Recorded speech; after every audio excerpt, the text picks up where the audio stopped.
கோவை வார்டுகளில் பாதாள சாக்கடை அடைப்பு பிரச்சினை மாநகராட்சிக்கு அன்றாடம் பெரும் சவாலாக உள்ளது. இவ்வடைப்புகளை சரி செய்வதற்கு மாநகராட்சியில் கழிவுநீர் உறிஞ்சு வாகனங்கள் பயன்படுத்தப்படுகிறது. அடைப்பை சரி செய்வதற்கு போதுமான வாகனங்கள் இல்லை. அந்த அடிப்படையில் தற்போது உயர் சக்தி கழிவுநீர் உறிஞ்சும் இயந்திரம் மூலம் குறிச்சியில் சாக்கடை அடைப்புகள் அகற்றப்பட்டு வருகிறது. குறிச்சிக்கு முதன் முறையாக வந்துள்ள இந்த வாகனம் 96வது வார்டில் இன்று செயல்முறைக்கு வந்தது.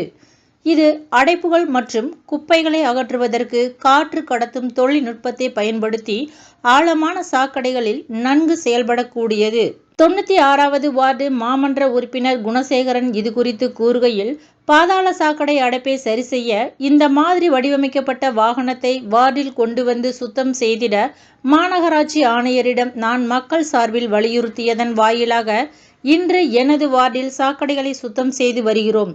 இதன் மூலம் சாக்கடைகள் முழுவதுமாக சுத்தம் செய்யப்படும். மேலும் சாக்கடையில் இறங்கி வேலை செய்யும் முறை ஒழியும், நேரமும் செலவும் குறையும்.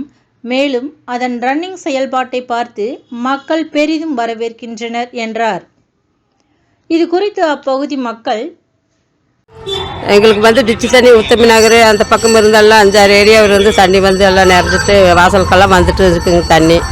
அவங்க வந்து குணாயி அவங்களும் இவங்களும் உதயகுமார் அண்ணனம்மா நம்ம கந்துக்கார அண்ணன் எல்லாம் வந்து எங்களுக்கு நல்லபடியாக பண்ணி கொடுத்தாங்க சார். எல்லாம் சுத்தமாக பண்ணி கொடுத்தாங்க. எங்கே இருந்தாலும் இந்த நாங்கள் ஒரு மாதம் ஊருக்கு வச்சுருந்து வந்து எல்லாம் நல்லது பண்ணி கொடுத்தாங்க. வாசலுக்கு தண்ணி வந்து நிறைஞ்சிட்டு குழந்தை குட்டி இருக்கிற பார்த்தா பூச்சி புழுவு எல்லாம் வந்துட்டு இருந்துச்சுங்க. இப்போ வந்து நல்லபடியாக எடுத்து கொடுத்துட்டாங்க. எங்களுக்கு எந்த சிரமமும் இல்லைங்க. அவங்களுக்கு ரொம்ப நன்றி சொல்லிக்கிறோமுங்க. நாங்கள் ஐயா அவங்களுக்கு ஒரு நன்றி சொல்கிறோங்க. நாங்கள்